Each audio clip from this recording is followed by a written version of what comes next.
सनातन की शक्ति को देखना हो तो आप लोग कुंभ आइए, आपको ये शक्ति देखने और महसूस करने को मिलेगी। भूर्भुवस्वः तत्सवितुर्वरेण्यं भर्गो देवस्य धीमहि। ओम भूर्भुवस्वः तत्सवितुर्वरेण्यं। Where are you from? I am from Europe. What was the condition in Europe of that Sanatan Dharma, that Hindu religion? Indian culture is very rich culture. Very rich culture. Yogi ji and Modi ji जिन्होंने सही में इतना भव्य और सुंदर और सुरक्षा के साथ साफ सुथरा किया है, अनबिलीवेबल। मतलब ये जितना भी हम लोग 20 लोग आए हुए इटली से, उनका ये सारा देख के सोच नहीं सक रहे कि ये इतने रश में भी इतना क्लीन है। लॉरेन पावेल जॉब्स, एप्पल के को फाउंडर स्टीव जॉब्स की पत्नी, जिनके पास धन दौलत की कोई कमी नहीं है, लेकिन वो महाकुंभ में एक सन्यासिन की तरह जिंदगी जीना चाहती हैं। धर्म और अध्यात्म को करीब से देखने और जानने के लिए महाकुंभ के महापर्व में शामिल हो रही हैं, मगर एक बदले हुए नाम और गोत्र के साथ। महाकुंभ में सन्यासिन लॉरेन का नाम रखा गया है कमला। ये नाम उन्हें महामंडलेश्वर कैलाशानंद गिरी महाराज ने दिया है। नए नाम के साथ अपना गोत्र भी दिया है। जैसी है वो हमारी बिल्कुल शिष्या तो है, शिष्या बेटी होती है तो हमारी पुत्री जैसी है वो, हमने उसका नाम कमला दिया है, वो कमला नाम है उसका, हमने उसको अपना गोत्र दिया है और वो मेरे प्रति बहुत स्नेह रखती हैं। दूसरी बार भारत आ रही है, दूसरी बार आज भारत आ रही है और अपने शिविर में निस्संदेह वो 1-2 दिन, 3 दिन, 4 दिन, 5 दिन प्रवास करेंगी। गंगा हिंदुओं के यहाँ मुकद्दस दरिया है और इसके बारे में कहते हैं जो इसमें स्नान कर लेता है वो फिर प्योर हो जाता है। वाह। उसके पाप धुल जाते हैं। हिंदुओं का मुकद्दस तरीन शहर, वाह, भारत का मजहबी सदर मकाम इसे कहना चाहिए। और इस शहर की सबसे बड़ी खासियत यह है कि ये दुनिया के उन कदीम तरीन शहरों में से एक है जो पहम आबाद चले आ रहे हैं तसलसल के साथ। कितने हजार साल, कहीं डिसरप्ट नहीं हुआ मामला इनका। कितना पुराना है। 144 साल के बाद भारत प्रयागराज में महाकुंभ मेला स्टार्ट हो रहा है। 2017 में यूनेस्को ने कुंभ मेले को कल्चरल हेरिटेज के तौर पर रिकॉग्नाइज किया। महाकुंभ मेला जनवरी से लेकर फरवरी तक चलेगा और इसमें 45 करोड़ लोग हिस्सा लेंगे जो गंगा नदी में डुबकी लगाएंगे, स्नान करेंगे।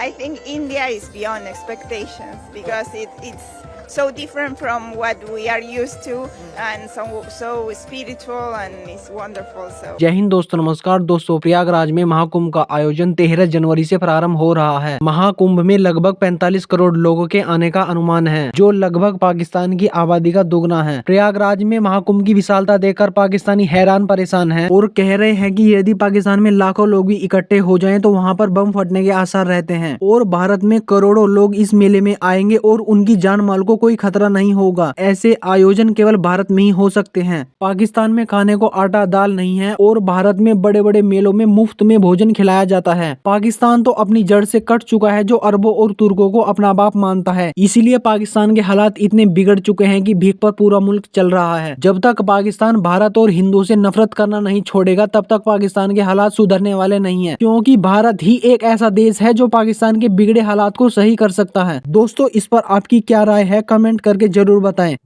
लॉरेन 2 हफ्ते तक महाकुंभ में आस्था और भक्ति में डूबी नजर आने वाली हैं। वो महाकुंभ में अलग शिविर में ठहरेंगी और साधु सन्यासियों की संगत में रहकर धर्म और आध्यात्म को करीब से जानने की कोशिश करेंगी। इस दौरान वो महाकुंभ में कल्पवास भी करेंगे। कल्पवास एक कठिन आध्यात्मिक अनुशासन है। वो प्रयागराज जैसे पवित्र तीर्थों पर किया जाता है। कल्पवास में दिन में 3 बार स्नान, 1 बार भोजन और जमीन पर सोने जैसे नियमों का पालन करना होता है। कल्पवास को आत्मशुद्धि और आध्यात्मिक ज्ञान का माध्यम माना जाता है। लॉरेन पावेल पहले भी भारतीय संस्कृति और आध्यात्म के प्रति अपनी रुचि व्यक्त कर चुके हैं और अब दूसरी बार भारत आ रही हैं, वो भी महाकुंभ जैसे आयोजन के लिए। और कल्पवास जैसा कठिन तप भी करने वाली हैं। इससे पता चलता है कि दुनिया भर में सनातन धर्म के इस महापर्व को लेकर कितनी आस्था है। लेकिन सनातन धर्म से इसका बहुत गहरा ताल्लुक है। कुंभ मेले को लिबरेशन कहा जाता है। इंसान अपने आप को लिबरेट करने के लिए इसमें हिस्सा लेता है। ये कॉन्शियसनेस को अपलिफ्ट करता है और इसका डायरेक्ट ताल्लुक इंसान के कॉन्शियस से है।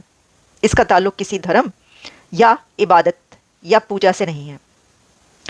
यही वजह है कि इसको इंटरनेशनल फेस्टिवल माना जाता है।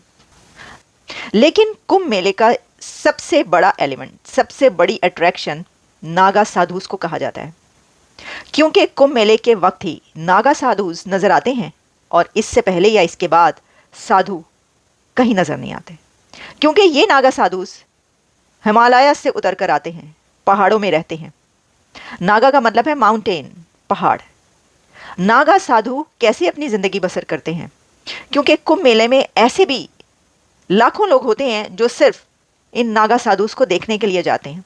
नागा साधुस अगर पहाड़ों से उतर कर आते हैं तो दुनिया भर से फॉरेनर्स इसमें शामिल होने के लिए इंडिया पहुंचते हैं। नागा साधुस की ज़िंदगी के बारे में ये कहा जाता है कि ये कभी शादी नहीं करते, कोई हार्ड एंड फास्ट रूल नहीं है, लेकिन फिर भी ना तो ये शादी करते हैं और ना ही फैमिली रखते हैं। इसकी वजह यह है कि इनकी सारी ज़िंदगी, पूरा जीवन पहाड़ों में गुजरता है। ऐसे बर्फानी माउंटेन्स में ये अपनी लाइफ स्पेंड करते हैं जहाँ पर एक आम नॉर्मल इंसान 1 घंटा भी ना गुजार सके। All people came to all Europe, all the world, in our center to cure their disease, and to find to find health. And sir, what's your name, sir? My name is Fabio. How do you feel here? I'm very happy to be here. I'm really excited because it's my first trip here in India, and I'm very. Is it first trip? Yeah, it's my first trip. I've never been in India before. But how's the experience for you? It's amazing. It's amazing, yeah. Because coming here for the first time, thanks to my Guruji Baba, is wonderful. I met a wonderful place that I never imagined. So I'm really happy. How's his teachings and Sanatan's values helping you guys? In different way, because when you go to your Guru, he knows you and he can teach you the best way to find happiness in your life. My life changed a lot after I bring my mother, my father, and everyone gets better and better. So we are really thank you to. Sir, what's your name? No speak English. Okay. Anna. कोई parle inglese? Okay, dai bene. Okay. आपका नाम क्या है? Hi, I'm Anna. And how do you feel here? Blessed. Is it the first time for? Yeah, the first time. Yeah, and I'm excited because it's not only my first time in India, but my first time in a spiritual festival. You know, it's something a lot different from my country, and I've never seen things like this before. So this is a time of artificial intelligence. People are talking about this all, and you guys are here to seek knowledge, to seek blessing from your guru. How is that different? I mean, how to explain? There is an Hindi sentence. Please. Guru bina gyan nahi bina guru. So without guru, no knowledge. Artificial intelligence without guide is very dangerous. Exactly. Yeah, Dai, venite, basta. Thank you so much. Jai Shri Ram. Jai Shri Ram. Okay.